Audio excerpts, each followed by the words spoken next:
Selamat pagi pemirsa. Usia negara ini sudah mencapai 80 tahun tetapi masih banyak persoalan yang relatif sama dari masa ke masa, dari generasi ke generasi. Salah satunya adalah kualitas pendidikan. Pada masa Orde Baru banyak ditemukan siswa SD kelas 3 ke atas hingga SMP yang belum lancar membaca terutama di pedesaan. Kini 3 dekade sejak pertama kali ditetapkan program wajib belajar 9 tahun, persoalan sama persis masih muncul. Inilah editorial Media Indonesia di Rabu 26 November 2025 dengan tema Mengangkat Harkat dan Martabat Guru bersama saya Jose Nicole. Anda juga bisa berpartisipasi dan berinteraksi melalui telepon interaktif kami di nomor 0215839900. Dan pagi ini telah bergabung bersama saya anggota Dewan Redaksi Media Group Aris Fadila. Mas Aris, selamat pagi. Pagi, Jose. Apa kabar, Mas? Alhamdulillah baik. Kayaknya editorial kita hari ini agak spesial ya, Mas Aris. Kita persembahkan kepada guru. Betul. Tetapi kita mulai tadi awali dengan mengatakan bahwa tetap masih ada masalah yang disoroti dan diadvokasi. Betul. Bagaimana kita melihat situasi pendidikan kita, Mas Aris? Iya, editorial Media Indonesia hari ini kita dedikasikan untuk para guru, pahlawan tanpa tanda jasa yang kita peringati kemarin ya, Hari Guru. Bertepatan dengan ulang tahun Metro TV kebetulan 25 November. Betul sekali. Ya. Hari Guru selalu dipenuhi dengan seremonial, pidato, bunga, dan ucapan terima kasih. Namun di balik semua itu, realitas yang dihadapi guru di Indonesia justru menunjukkan betapa rapuhnya profesi ini. Kenapa rapuh? Hari Guru menghadirkan sebuah ironi. Kita semua memuja profesinya, tapi membiarkan nasib mereka terabaikan.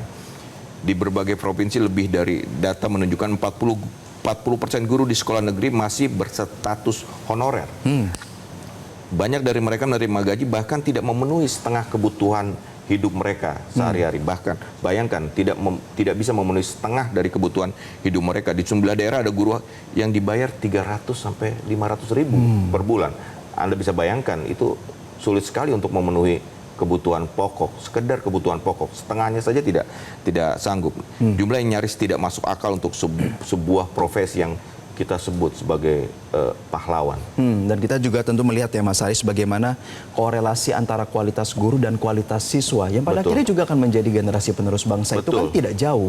Bagaimana kesejahteraan ini harus jadi atensi tetap. Ya, ini kan ironi ya. Ironi kenapa? Karena negara ini mengalokasikan 20% APBN-nya untuk pendidikan, angka yang besar di atas kertas. Sayangnya di atas kertas. Karena anggaran ini tidak otomatis berarti hadirnya kesejahteraan bagi para guru.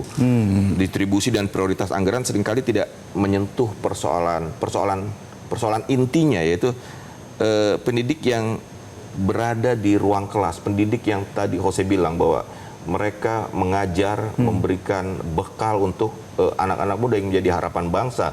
Apalagi ada program Indonesia Emas 2045. Bagaimana itu bisa tercapai jika kualitas guru yang memberikan pengajaran, mendidik siswa-siswa yang kelak menjadi pemimpin bangsa itu ya kesejahteraannya patut untuk dipertanyakan. Maka nantinya kita tambahkan lebih banyak untuk membahas topik ini ya, Mas Aris dan juga pemirsa. Inilah editorial Media Indonesia di Rabu 26 November 2025 dengan tema Mengangkat Harkat dan Martabat Guru.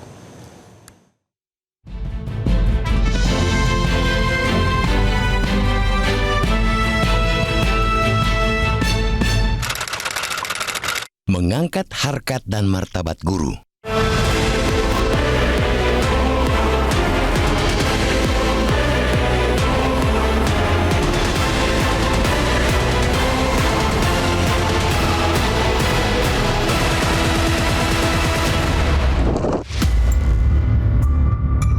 Usia negeri ini sudah mencapai 80 tahun, tetapi masih banyak persoalan yang relatif sama dari masa ke masa, dari generasi ke generasi.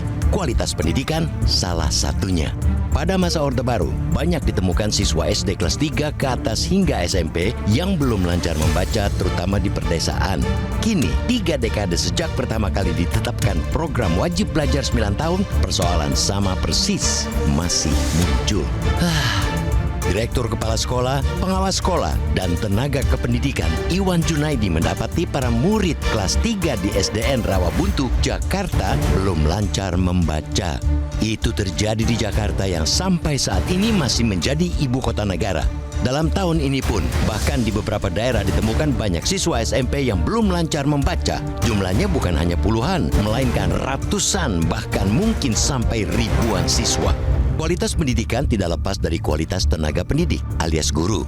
Ada kata pepatah kuno yang juga diparafrasakan oleh Kiai Afifuddin Muhajir, tokoh Nahdlatul Ulama NU yang merupakan pengasuh pondok pesantren. Tidak ada murid yang bodoh, hanya saja banyak murid yang belum beruntung mendapatkan guru yang baik.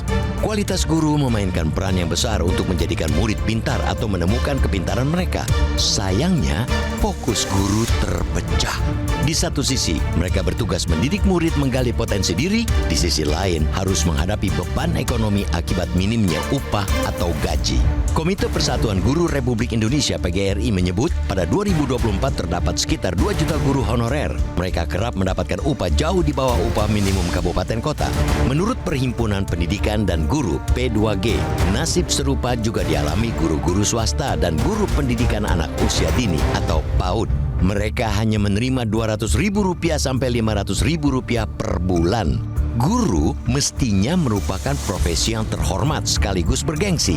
Terhormat dipandang dari krusialnya fungsi guru mendidik generasi emas, sedangkan bergengsi ditunjukkan lewat jaminan kesejahteraan yang mampu menarik calon-calon guru berkualitas tinggi.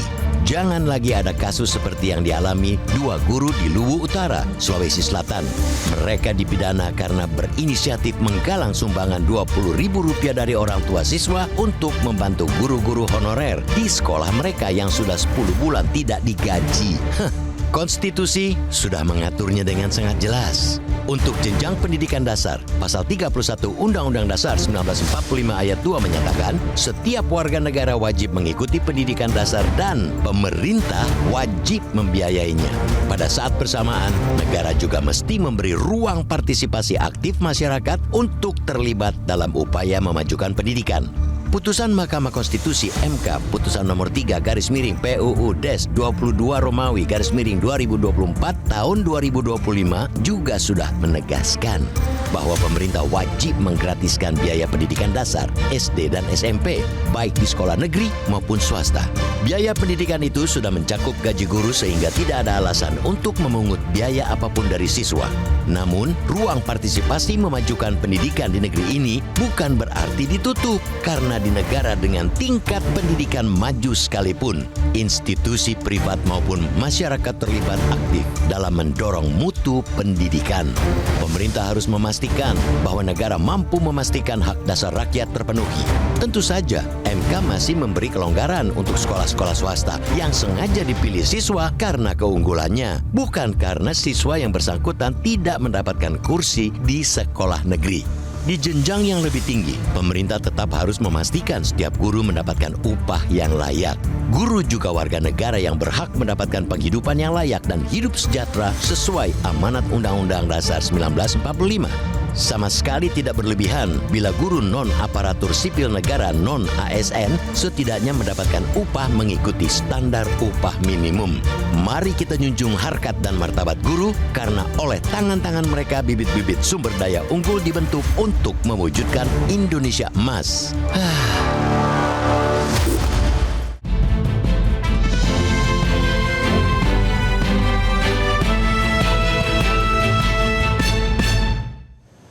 Pemirsa, pastikan Anda berpartisipasi dan berinteraksi melalui telepon interaktif kami di nomor 0215839900. Editorial Media Indonesia akan kembali usai jeda. Tetaplah bersama kami.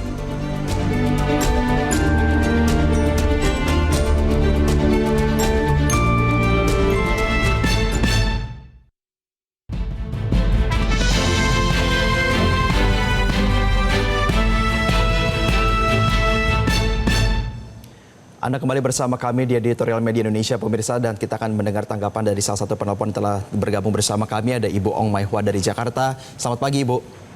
Selamat pagi, Mas Yesi. Selamat pagi, Mas. Baik. Ibu, Ya. Sudahkah Anda meyakini bahwa anak-anak Anda yang bersekolah itu dididik dengan guru yang berkualitas dan juga memiliki pendidikan tinggi di Indonesia? Ya.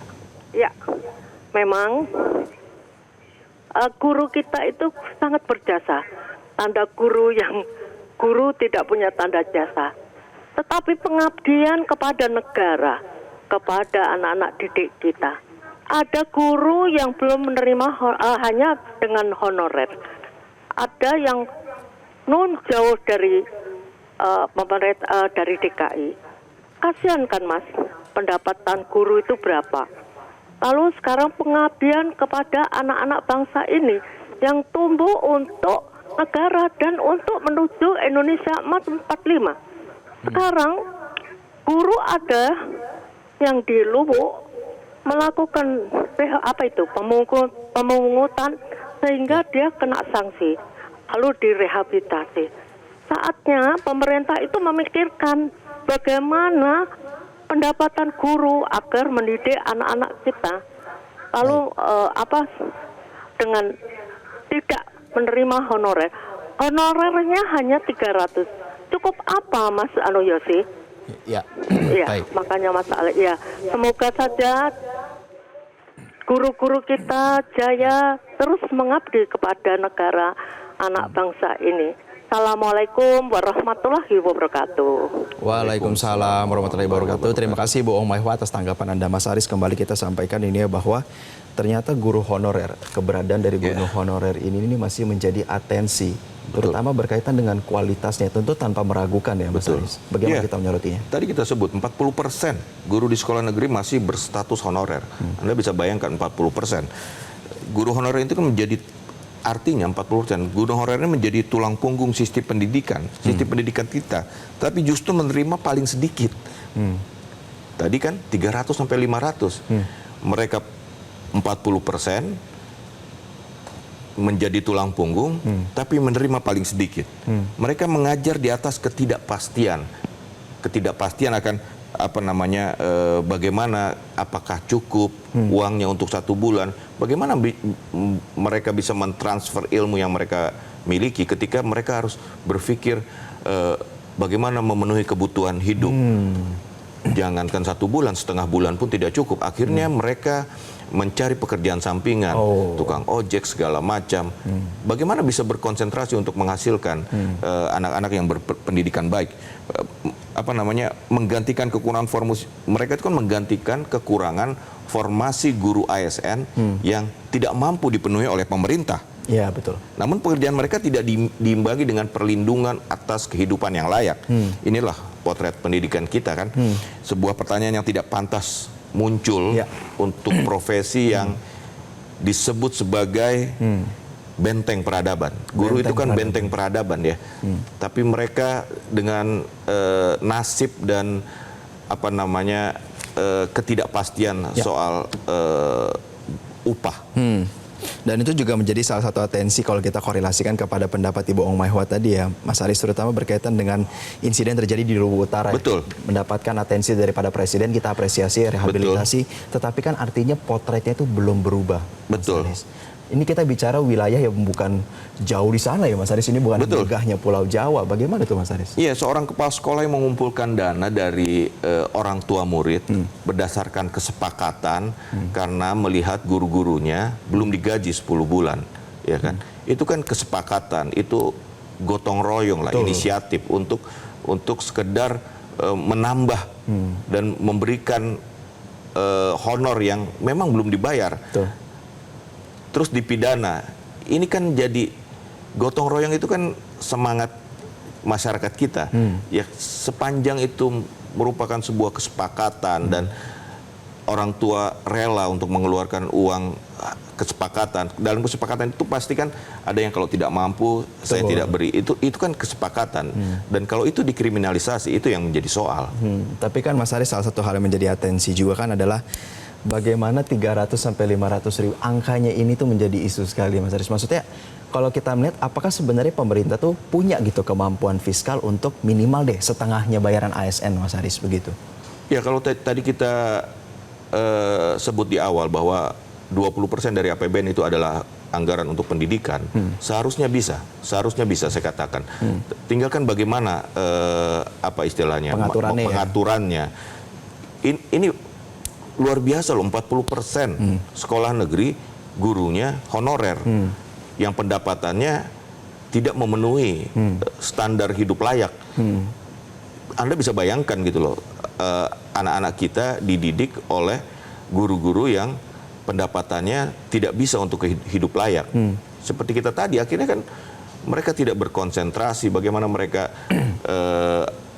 belum lagi kita dengar kan kalau guru marah sedikit ini dikriminalisasi. Berat sekali beban mereka untuk menghasilkan generasi-generasi penerus bangsa. Dan tentunya kita akan nanti bahas lebih lanjut ya, Mas Aris dan juga pemirsa. Tetaplah bersama kami di Editorial Media Indonesia.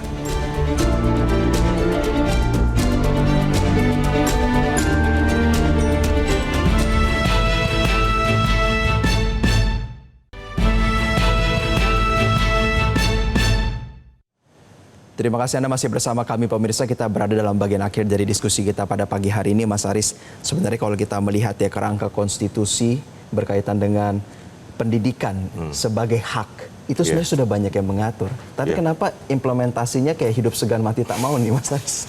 Iya, persoalan kita bicara lagi, persoalan guru itu bukan soal gaji, ini soal harkat profesi ya kan. Iya. Soal bagaimana negara memuliakan mereka yang mengajar generasi masa depan. Dan di titik inilah kita harus menata ulang cara pandang kita terhadap pendidikan nasional menurut saya ya. Pertama, negara harus menuntaskan akar masalahnya. Ketidakcukupan pendanaan untuk guru honorer. Itu selalu kita dengar soal guru honorer, pendanaannya. Bagaimana ini? Guru honorer muncul karena ketidakberdayaan pemerintah untuk mencetak ASN guru. Ya kan?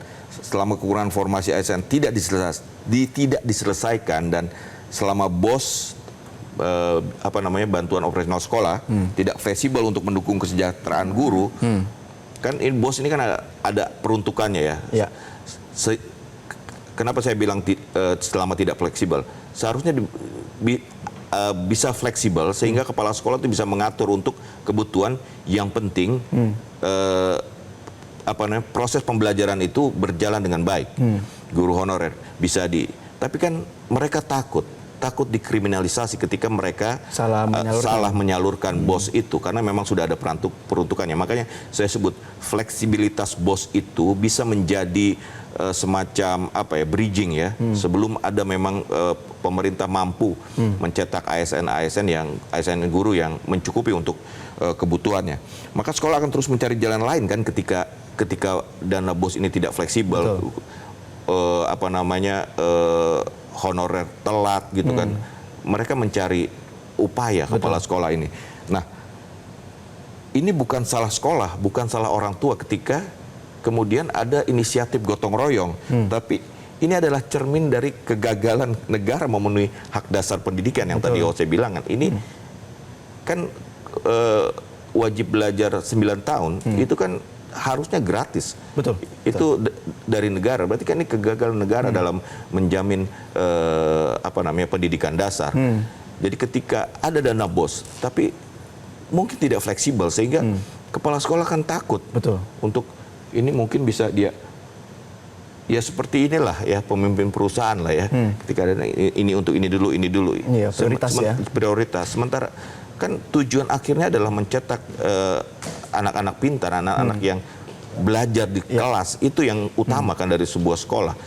Dan ketika dananya ada, walaupun tidak mencukupi, bisa diatur, bisa ya seharusnya itu bisa jadi solusi sementara. Tadi kita juga sebelumnya pada headline News Pukul 7, Dikdasmen Abdul Muti menyampaikan pemaparan apa yang sudah dilakukan ya, Mas Aris. Tetapi bagaimana kita harus menyoroti dan mengawasi betul bahwa kemungkinan bahwa angka ini terus bertambah, insentif diberikan, perekrutan guru dari honorer menjadi ASN itu terus dilakukan. Terutama karena Presiden Prabowo Subianto kerap mengatakan bahwa ini adalah dana APBN yang dialokasikan untuk pendidikan yang tertinggi sepanjang sejarah, Mas Aris. Betul. Pemerintah dan seluruh pemangku kepentingan harus kembali pada prinsip dasar pendidikan. Anak-anak membutuhkan guru yang sejahtera, terlindungi, dihargai. Tidak ada reformasi kurikulum atau mimpi digitalisasi pendidikan, digitalisasi sekolah atau program unggulan apapun yang bisa berhasil jika gurunya tetap berada pada tingkat kesejahteraan yang paling rendah. Kita mimpi digitalisasi lah, apalah. Sementara gurunya yang garda terdepannya tidak sejahtera, apa yang akan terjadi? Tidak akan tercapai mimpi-mimpi itu. Dan tentu pada akhirnya ya Mas Aris, kita berharap bahwa jargon Indonesia emas bukan menjadi Indonesia cemas. Iya. Terima kasih Mas Aris, anggota Dewan Redaksi Media Group, telah bergabung bersama kami. Pemirsa, pemerintah harus memastikan setiap guru mendapatkan upah yang layak. Guru juga warga negara yang berhak mendapatkan penghidupan yang layak dan hidup sejahtera sesuai amanat UUD 1945. Sama sekali tidak berlebihan bila guru non-aparatur sipil negara setidaknya mendapatkan upah mengikuti standar upah minimum. Mari kita junjung harkat dan martabat guru karena oleh tangan-tangan mereka bibit-bibit sumber daya unggul dibentuk untuk mewujudkan Indonesia Emas 2045. Saya Jose Nicole pamit undur diri, sampai jumpa.